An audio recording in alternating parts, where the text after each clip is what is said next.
변호사님 오늘 9차 변론기일 끝났는데 어떻게 보셨는지. 뭐 여러분들이 다 보시는 바와 같이 양쪽 주장들이 있었는데 뭐 좀 안타깝습니다. 어떤 점이 안타까우십니까? 예? 어떤 점이 안타까우십니까?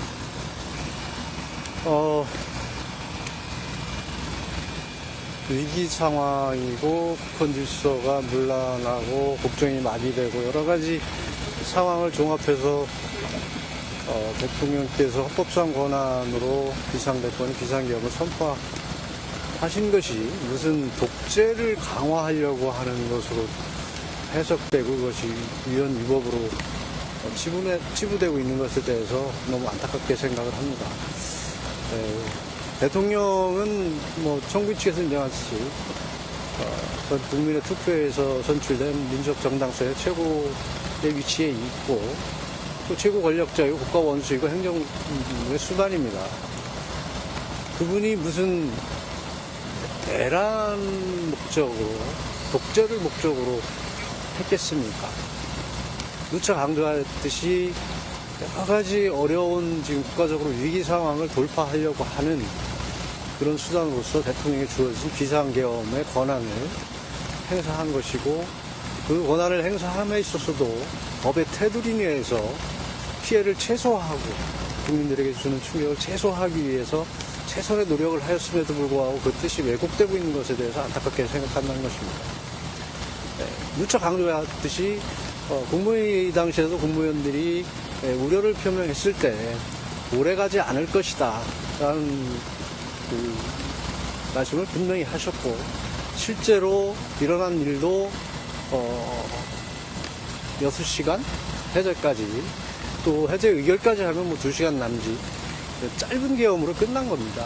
무슨 호소형 계엄, 어떤 평화적인 계엄, 합법적인 계엄, 그리고 지금 위기상황을 국민에게 알려서 위기를 탈피하고 국권 질서를 확립하려고 했던 그런 뜻에서 진행된 계엄이라는 것을 알 수 있음에도 불구하고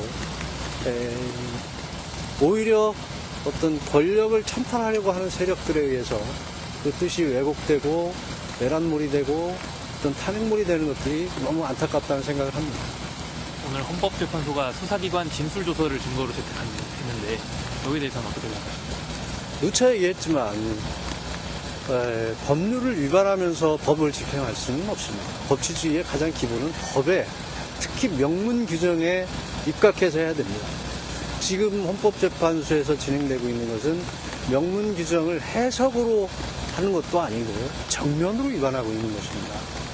오랜 역사를 통해서 증거법칙이 왜 성립되어 왔고 더 강화되어 왔는지에 대해서 생각해 볼 필요가 있고 어떤 문명국가에서 모두 하나같이 그것을 왜 더욱 강조하면서 지키는지를 다시 한번 상기해야 된다고 그렇게 생각을 합니다. 오늘도 그 비상계엄의 필요성 관련해서 부정선거 얘기하신 것으로 알고 있는데요. 근데 제가 알기로는 23년 10월에 국정원 차장님께서 보고했던 것에서도 선관위의 보안 문제가 개선되었다는 보고가 올라간 것으로 알고 있고 또 사전투표도 독려하신 만큼 그것이 정말 부정선거에 대해서 진심으로 믿고 계신 것이냐 아니면 계엄의 명분을 확보하기 위한 것이다라는 의혹이 좀 있는 것으로 알고 있는데. 그러니까 누차 설명을 드렸습니다. 부정선거가 있느냐 없느냐 하는 문제가 아니라 현실에서 선거를 둘러싼 국민 여론이 반반으로 나눠져 있다는 겁니다. 부정선거를 둘러싸고 끊임없이 부정선거를 주장하는 사람들이 있고 같은 증거를 놓고도 달리 해석하는 부분이 있고 실제 또 의혹을 제기함에 충분한 사항들이 또 발견되고 있습니다. 그런데다가 어떤 선거 관리 시스템이 좀 부실하다, 좀 확실히 점검해볼 필요가 있다는 그런 필요성, 이런 것이 겹쳐져서 모든 분들이 다 인정하듯이 선거는 민주주의의 근간을 이루는 부분이다. 그렇다면 한 점 의혹 없이 완벽한 선거 시스템을 갖추는 것이 필요하다는 차원에서 검토가 되는 것이지 부정선거가 있다는 것은 확신하고 또 그것을 믿고 또 그것을 빌미로 무슨 비상계엄을 했다는 것은 전혀 말이 되지 않는다. 누차 강조하지만 이제는 부정선거에 대한 논란을 종식시킬 때가 됐다. 그것은 부정선거를 둘러싼 의혹도 해소하고 어떤 시스템의 완전 무결성도 갖춰야 된다. 이런 차원에서 이해를 해주시면 될 것 같습니다. 오늘 우리 도토 변호사가 설명한 것 중에서 지난번에 김용민 사무총장이 설명한 내용을 보강해서 2024년 총선에서도 그 집계 발표가 우리 국민들은 수검표를 거친 최종 집계가 발표된 걸로 생각하고 있는데 그게 아니고 그냥 분류기를 통한 그 수치 수검표를 거쳐서 최종 확인된 수치가 아니라 그냥 분류기를 통한 수치가 올라갔다. 어디에 올라갔다는 거죠? 중앙 서버에 들어가서 이게 발표가 됐다고. 네네. 그러니까 수검표를 통해서 최종적으로 고쳐지는 수치가 올라가는 게 아니라고. 네네. 오늘 말씀하시군요. 네네네. 그래서 그런 것들 다 점검을 하자는 취지. 네네. 오늘 조대현 변호사 포함해서 그 피청구인 측 변호인들이 여러 차례 나가셨는데 중간에 그렇게 잠깐 나갔다 다시 들어오고 하신 이유가 뭐가 있을까요? 누가 나갔다 누가 왔습니다. 조대현 변호사도 나가고 조대현 변호사님은 확인해 본 결과는 확인해 봤는데 그거는 증거 법칙이